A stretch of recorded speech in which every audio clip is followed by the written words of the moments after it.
સુરેન્દ્રનગર જિલ્લાના ધાંગધ્રા ગામ ખાતે એક મુસ્લિમ યુવાન સલીમભાઈ ગાંચી કે જેઓ નાત જાતના ભેદભાવ વગર પોતે ગમે ત્યારે ગમે તેવા સમય જ્યારે બ્લડની જરૂરિયાત જણાય ત્યારે તેઓ બ્લડ ડોનેટ કરાવી અને સમગ્ર જિલ્લામાં એને પોતાની એક આગવી ઓળખ બનાવી છે। ત્યારે સરકારી કોઈપણ કાર્યક્રમ હોય ત્યારે ફરજિયાત સલીમભાઈ ગાંચીને આમંત્રિત કરવામાં આવે છે અને તેની કામગીરીને બિરદાવી અને સન્માન પણ કરવામાં આવે એવા એક આ યુવાન સલીમ ગાંચીને ફરીવાર જ્યારે 78માં સ્વાતંત્ર્ય દિવસની ઉજવણી લખતર ખાતે થઈ રહી હતી તેવા સમયે સલીમભાઈ ગાંચીને સુરેન્દ્રનગર જિલ્લામાં જિલ્લાનો રાષ્ટ્રીય પર્વ 78માં સ્વાતંત્ર્ય દિવસની ઉજવણી લખતર ખાતે કરવામાં આવી હતી।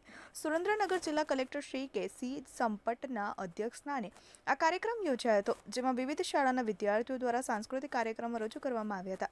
આ સાથે વિવિધ ક્ષેત્રમાં ઉત્કૃષ્ટ કામગીરી કરનાર લોકોનું સન્માન કરવામાં આવ્યું હતું। તેવા સમયે સલીમભાઈ ગાંચીને આમંત્રિત કરી અને તેમને સારી એવી કામગીરીને જ્યારે પ્રસ્તુતિની બહેનો હોય, જ્યારે બ્લડની જરૂર પડે ત્યારે કોઈ પણ જિલ્લામાંથી ક્યારેક સલીમભાઈ ગાંચીને જાણકારી આપવામાં આવે કે તરત જ કોઈપણ ગ્રુપનું બ્લડની તાત્કાલિક વ્યવસ્થા કરી આપે છે અને પોતે પણ નિયમિત બ્લડ ડોનેટ કરી અને જિલ્લામાં તેની પ્રશંસનીય કામગીરી થઈ રહી છે। ત્યારે લખતર ખાતે સુરેન્દ્રનગર જિલ્લા કલેક્ટર કેસી સંપટ દ્વારા તેમની કામગીરીને બિરદાવી અને તેનું સન્માન કરવામાં આવ્યું હતું। ત્યારે અનેકવારની તેની કામગીરીને લઈ અને તેને સન્માનપત્રથી તેમજ શાલ ઓઢાડી અને અનેક સંસ્થાઓ પણ અવારનવાર તેમનું સન્માન કરવામાં આવે છે। ત્યારે તેની બ્લડ ડોનેટની કામગીરીને હર કોઈ વ્યક્તિ બિરદાવે છે।